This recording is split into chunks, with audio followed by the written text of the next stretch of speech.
lowly NCO get to stand at the podium and have the general in the crowd in front of him. So this is a great day for me, just so you know. If you've ever been to one of the military parades, you'll understand exactly what I was saying. Like I said, my name is Bill Watts. I'm the chair of the Doral Military Advisory Committee. On behalf of the committee members, we would like to welcome the Southern Command leadership, the distinguished guests, Mayor and City Council, to Veterans Day 2022 in the city of Doral. If the committee members are present, will you please rise to be recognized when I call your name? Rich Batista, Christopher Flynn,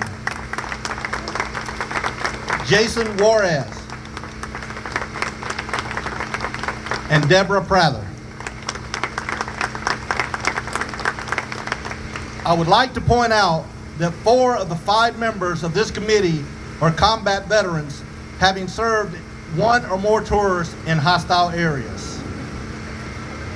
We would like to thank the mayor and the council for creating this committee to bring the public and military together for a better quality of life for active duty and veterans alike. The committee held a discussion. What would be the topic that I would be speaking on? As most of the people around Doral know, I'm highly involved in suicide prevention, research, and quality of life of veterans and active duty military. I've been able to speak numerous times about my experiences across the country, even giving the quality of life of Gulf War veterans report in Washington, D.C. A combat veteran has seen things that 99% of the free world could only guess at or assume from a movie. This can really affect someone's mental state. Who better to speak than someone who's been there and done that? As I've noted in my suicide prevention speeches, having seen things, I know and understand how a veteran feels, and certain things are hard to talk about. I personally can say what the end of my 9mm tastes like. What it is to not care if tomorrow never comes. And then I discovered there's more to life. Giving back to help those veterans who have lost their way. A very close dear friend of mine asked me the other day, had we not met, where would I be? I dare not give her the answer, but she was there at the darkest point in my life and became a very important part in reshaping how I felt about life and giving to others. I was going to speak on suicide prevention, but after speaking to a close friend, Ron Green, and listening to Major General Jackson, Chief of Staff, U.S. Southern Command, who was the keynote speaker at FIU Veterans Day Appreciation Breakfast, I decided to keep this day a more festive day about what it means to be a veteran and giving. Something that only 1% of this entire country can fully recognize and understand. General Jackson pointed out the definition of servant and to serve. A veteran is a servant to this country, and since the days of the draft, has done so of their own free will by raising their hand, confirming an oath to defend this country against all enemies, foreign and domestic, even if it means their own life for the freedom of someone they've never met. A military veteran is a special breed of person, no matter what service they may have been in. Some gave their lives so that others may live. A great example of this is Bruce Wayne Carter. PSC Carter's unit was maneuvering against an enemy during Operation Idaho Canyon and came under a heavy volume of fire from a numerically superior hostile force. The lead element soon became separated from the main body of the squad by a brush fire. PSC Carter and his fellow Marines were pinned down by a vicious crossfire when, with complete disregard for his safety, he stood in full view of the North Vietnamese Army soldiers to deliver a devastating volume of fire at their positions. The accuracy and aggressiveness of his attack caused several enemy casualties and forced the remainder of the soldiers to retreat from the immediate area. Shouting directions to the Marines around him, PSC Carter then commenced leading them from the path of the rapidly approaching brush fire when he observed a hostile grenade land between him and his companions. Fully aware of the probable consequences of his action, but determined to protect the men following him, he unhesitatingly threw himself over the grenade, absorbing the full effect of its detonation with his body. For his action, he saved the lives of his fellow servicemen, earning the Congressional Medal of Honor. Additionally, the Miami VA Hospital bears his name, the Bruce W. Carter Department of Veterans Affairs Medical Center. There, I provided you with a great example of giving while in service. Now I would like to give you some examples of giving back after service. U.S. Air Force retired Ronald Green spent over 23 years in the military. After retirement, he went on to serve in other governmental jobs such as Homeland Security and retired a second time. Even after having numerous health issues, Ron continues to help his fellow veterans by serving in nonprofits that help veterans and provide a daily prayer for those in need of spiritual guidance.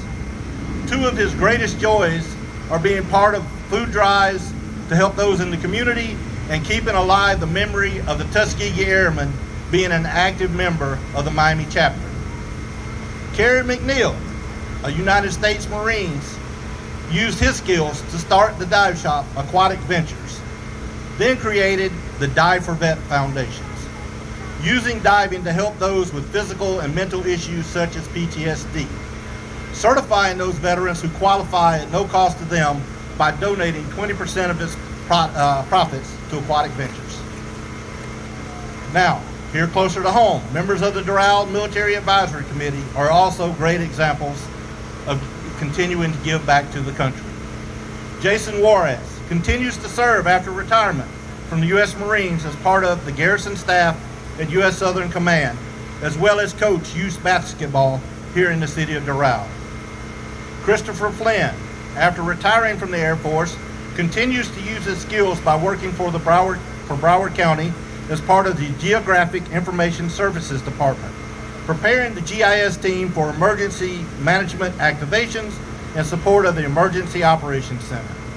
Additionally, Chris is like my right hand. He's a very important part of the advisory committee by serving as the secretary. Rich Batista continues to serve after retiring from the United States Army. He currently works at U.S. Southern Command as part of the Operations Directorate, Special Operations and Activities. He is also very involved in the Veterans of Foreign Wars and currently campaigning to bring a new VFW chapter to the city of Doral. Deborah Prather not only served as a spouse of a veteran in a support role, but as the mother of a United States Marine. As it's been pointed out numerous times, once a Marine, always a Marine. She is the longest sitting member of the Doral Military Advisory Committee. And then there's just little old me. I was disabled from my service in Desert Storm in 1991, serving with the 1st Cavalry Division. I've been a 20-plus year resident of the city of Doral and was involved in the creation of it becoming a city. I serve on the Department of Veterans Affairs Research Advisory Committee on Gulf War illness out of Washington, D.C. I'm a board member of the South Florida Veterans Administration Foundation for Research and Education, advocate for preventing active duty veteran and civilian suicide, founding member of VetInfo, team member of Dive for Vets, and one of my greatest passions, my love for fishing that my grandparents instilled in me, has allowed me to become pro staff for Bass Pro Shops Miami, and I give back by teaching veterans, children, and others to fish. Now, for those of you that have never served in the military, you may not be aware, but each of the services love to talk about each other. The Army enjoys talking about the Marines talk about the Coast Guard, but the Air Force talks about everyone. As they're sitting in their air-conditioned tents, eating steak and lobster, while everybody else is eating MREs out in a dusty desert somewhere. With that being said, I was asked to give a special public service announcement specifically for the Marines in the audience. When you go to the latrine, AKA the restroom for you non-military, please do not eat the big white mints. So in closing, I would like to encourage those veterans who have not found or lost their purpose in life to find something that makes them happy and continue to give back any way you can.